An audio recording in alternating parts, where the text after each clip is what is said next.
नमस्कार आप सभी को। एक गंभीर मुद्दा है जो मैं माननीय मुख्यमंत्री साहब के सामने रखना चाहती हूं, बेहद जरूरी है। कृपया करके मेरा मैसेज उन तक पहुंचाएं। मुख्यमंत्री साहब, सीईटी एग्जाम जो होने जा रहा है उसमें वर्टिकल और हॉरिजॉन्टल रिजर्वेशन जो दी गई है उसमें पासिंग परसेंटेज 40% रखी गई है। ऐसे में जो एक्स सर्विसमैन कैंडिडेट्स हैं, हमारे देश के जवान जो 20-25 साल सेवा देकर आते हैं सेना में अपनी, उनकी पासिंग परसेंटेज भी 40% है। यदि हम पिछले उनके रिजल्ट उठाकर देखें तो 20 या 30% से ज्यादा कभी भी उनकी कट ऑफ नहीं गई है। ऐसे में 40% कट ऑफ होने का अर्थ यह है कि वे उत्तीर्ण ही नहीं कर पाएंगे सीईटी। यह मामला इसलिए भी गंभीर हो जाता है कि उनकी जो पोस्ट है वो बैकलॉग नहीं बनाती हैं और जो भी उनकी पोस्ट रहेंगी वो उनकी रिस्पेक्टिव कैटेगरीज के नॉन ईएसएम कैंडिडेट से भर दी जाएंगी। यहाँ पर एक जो साजिश की बू आती है, ये बेहद गलत है। बेशक सरकार ने ऐसा ना सोचा हो और जनरली ऐसे दे दिया हो, तो भी उनकी यदि पोस्ट पे नॉन ईएसएम कैंडिडेट सिलेक्ट होंगे तो ये बहुत बड़ा इशू बनेगा प्रदेश के अंदर और सरकार की किरकिरी इसमें लाजमी है, होगी।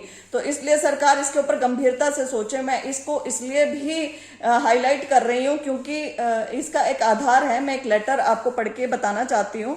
एक लेटर जारी हुआ था जिसकी नंबर संख्या है 22/10/2013 1 GS3 की ओर से, from chief secretary to government of Haryana. इसका सब्जेक्ट था reservation of post of ex serviceman candidates in direct recruitment to class 1 and 2 post. इसका जो तीसरा पैराग्राफ है वो पढ़ रही हूँ। The same issue was raised in context of horizontal reservation for group C and D post and government had clarified wide instructions 22/10/2010 3 GS3 dated 2/7/2010 and instructions number 22/10/2010 1 GS3 23/5/2014 that in a situation where no ESM candidate is found suitable, the vacancy is reserved for ESM of a particular category will be filled from amongst the same vertical category candidates।